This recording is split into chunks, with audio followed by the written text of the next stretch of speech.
অনেকক্ষণ হাঁটাহাঁটি করলাম, সামনে আসলাম, কোথায় নামবো বৃষ্টিতে একটু নদীতে ভাবতেছিলাম। সামনে এসে দেখি বৃষ্টি বিলাসে ফটোশুট করার জন্য কিছু মেয়ে আসছে, ওরা ছবি তুলতেছিল, তো ভালো লাগছে দেখা। একটু সামনে আগাইলাম, অনেকই ভালো লাগছে, একটু না তো শাড়িও ওখানে বসে শাড়ি পরলো, বৃষ্টিতে ভিজে ছবি তুললো। আমি আবার একটু ভিডিও নিচ্ছিলাম, তার মাঝখানে ভাবলাম একটু এই ভিডিওটা না নিলে মনে হয় কমতি হয়ে যাবে কোনো কিছু।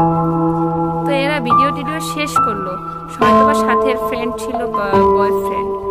দেখলাম একটু দূরে সামনে আসলাম, এসেই দেখলাম এর ফ্রেন্ড বয়ফ্রেন্ড কানে কৃষ্ণচূড়া ফুল দিয়ে ঘুরতেছে। মেয়েটার কানেও আছে, বয়ফ্রেন্ডের কানেও। আমি শিওর জানি না বয়ফ্রেন্ড নাকি ফ্রেন্ড। তো বিষয়টা বেশ ভালো লাগছে, ইটস নর্মাল। এখন আর এগুলো কোনো কিছু কেউ মিন করে না। ফুল এখন মেয়েদের থেকে ছেলেদের কানেই বেশি দেখা যায়। খুব এনজয় করতেছি।